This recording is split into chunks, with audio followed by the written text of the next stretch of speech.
Friuli Venezia Giulia's Regional Literary Prize, The Story of Place and Time, turned 7 this year, honoring a work set in Marano Lagunare, a border territory with centuries of contested history following last year's tribute to Pordenone.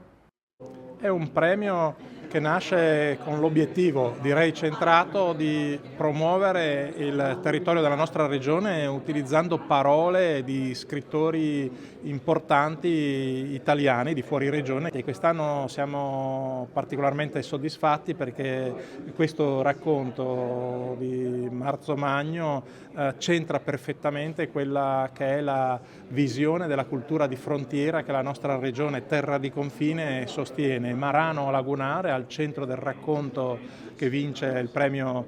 quest'anno, è emblematico in questo senso perché è un luogo di confine conteso per secoli, dove però si sono vissuti vicende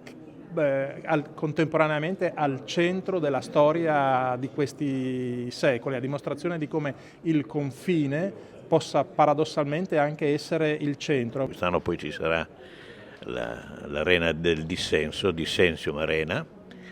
che raccoglierà scrittori per lo più espatriati che vengono